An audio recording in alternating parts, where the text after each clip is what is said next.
President John F. Kennedy. Ladies and gentlemen, the very word secrecy is repugnant in a free and open society, and we are, as a people, inherently and historically opposed to secret societies, to secret oaths, and to secret proceedings. We decided long ago that the dangers of excessive and unwarranted concealment of pertinent facts far outweighed the dangers which are cited to justify it. Even today, there is little value in opposing the threat of a closed society by imitating its arbitrary restrictions. Even today, there is little value in ensuring the survival of our nation if our traditions do not survive with it. And there is very grave danger that an announced need for increased security will be seized upon by those anxious to expand its meaning to the very limits of official censorship and concealment. That I do not intend to permit to the extent that it's in my control.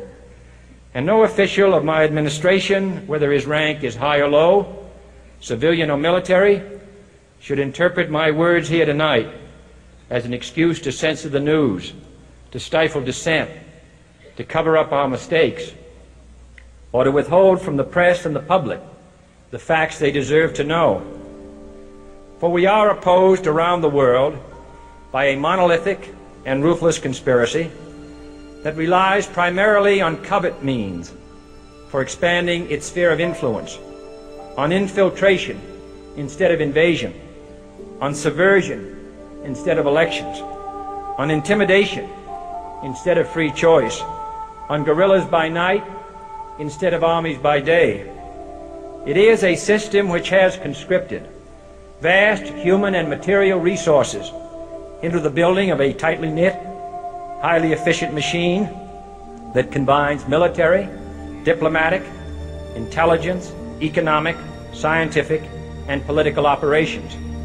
Its preparations are concealed, not published. Its mistakes are buried, not headlined.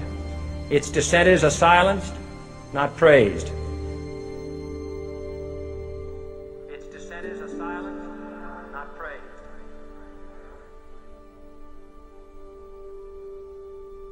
Its dissenters are silenced, not praised. Its dissenters are silenced, not praised. Its dissenters are silenced, not praised. Its dissenters are silenced, not praised. No expenditure is questioned, no rumor is printed, no secret is revealed.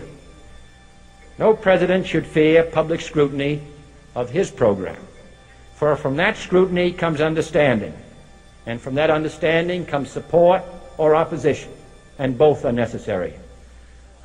I am not asking your newspapers to support an administration, but I am asking your help in the tremendous task of informing and alerting the American people. For I have complete confidence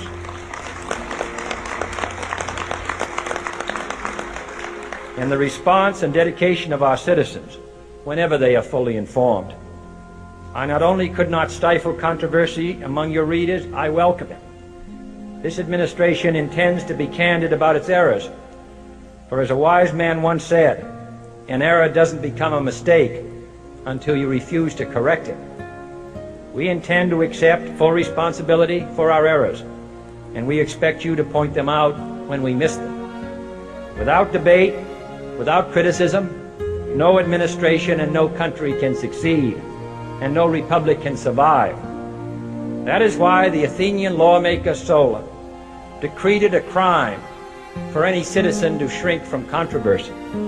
And that is why our press was protected by the First Amendment, the only business in America specifically protected by the Constitution, not primarily to amuse and entertain, not to emphasize the trivial and the sentimental, not to simply give the public what it wants, but to inform, to arouse, to reflect, to state our dangers and our opportunities, to indicate our crises and our choices, to lead, mold, educate, and sometimes even anger public opinion.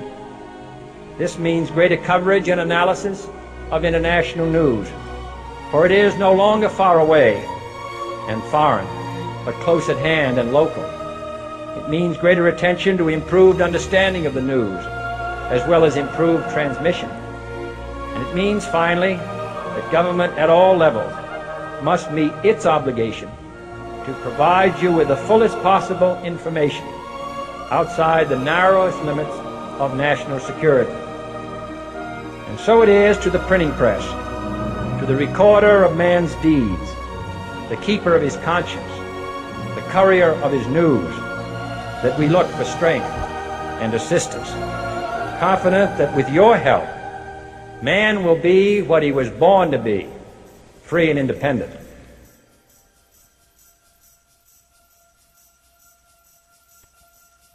You were both in Skull and Bones, the secret society. It's so secret we can't talk about it. What does that mean for America? The conspiracy theorists are going to go I'm wild. sure they are. I don't know. I haven't seen the web. Number 322? You both were members of Skull and Bones, a secret society at Yale. What does that tell us? Not much, because it's a secret. Is there a secret handshake? Is there a secret code? I wish there were something secret I could manifest. 322, a secret number? There are all kinds of secrets, Tim, but one thing is not a secret. I disagree with this president's direction that he's taking the country. We can do a better job, and I intend to do it. And we'll be watching. Be safe on the campaign trail. John Kerry, thanks for joining us. And we'll be right back. It's good to be back at the Council on Foreign Relations. As Pete mentioned, I've been a member for a long time and was actually a director for some period of time. I never mentioned that when I was campaigning for re-election back home in Wyoming. Senator Clinton, how you doing? I'm good. How are you Can doing? I ask you a quick question while you signed that? Sure. It was reported in June of 2006 you attended a meeting in Ottawa, Canada, the Bilderberg Group. Can you comment on that? What's going on at the Bilderberg meeting, and what do you guys talk about up there? I have no idea what you're talking about. Yeah, you do. I was reported you were up there, and people saw you up there. I just want to know what you guys talk about and meet about up there. Sir, I don't know. Why are they such top secret meetings? I have no idea what you're talking Your about. husband went to a Bilderberg meeting too. I'm just wondering. I'm not being rude or anything. No, I just want to know what happens at these that. meetings. Well, since I wasn't there, I have no idea. Okay, thank you, Senator. Thank you. How are you? There you go. Thank you very much. Listen, I am a happy member of the Bohemian Grove. I like the folks who come there, and it's really inappropriate for me to talk about the group beyond that. Thank you. Have you been there for the ceremony with the cremation of care? Frankly, I don't think that's something I need to talk to you about.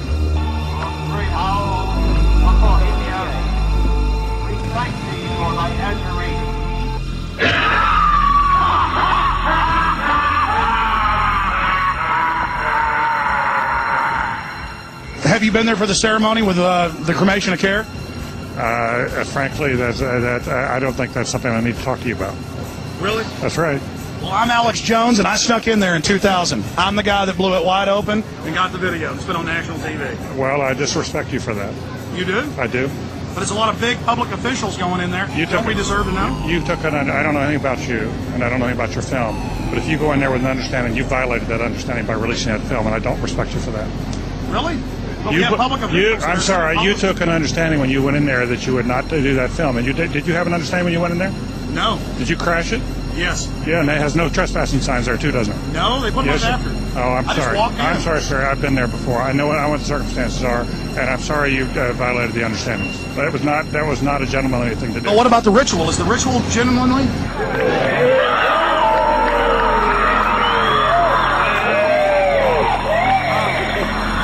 Sir, everything. I don't owe you this comment. I know.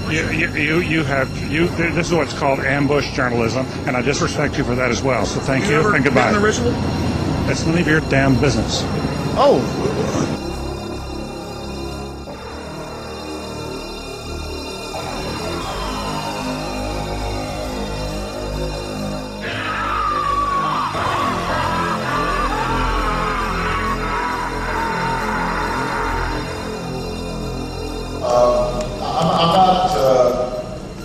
The Council on Foreign Relations, I don't know if I'm an official member. I've spoken there before.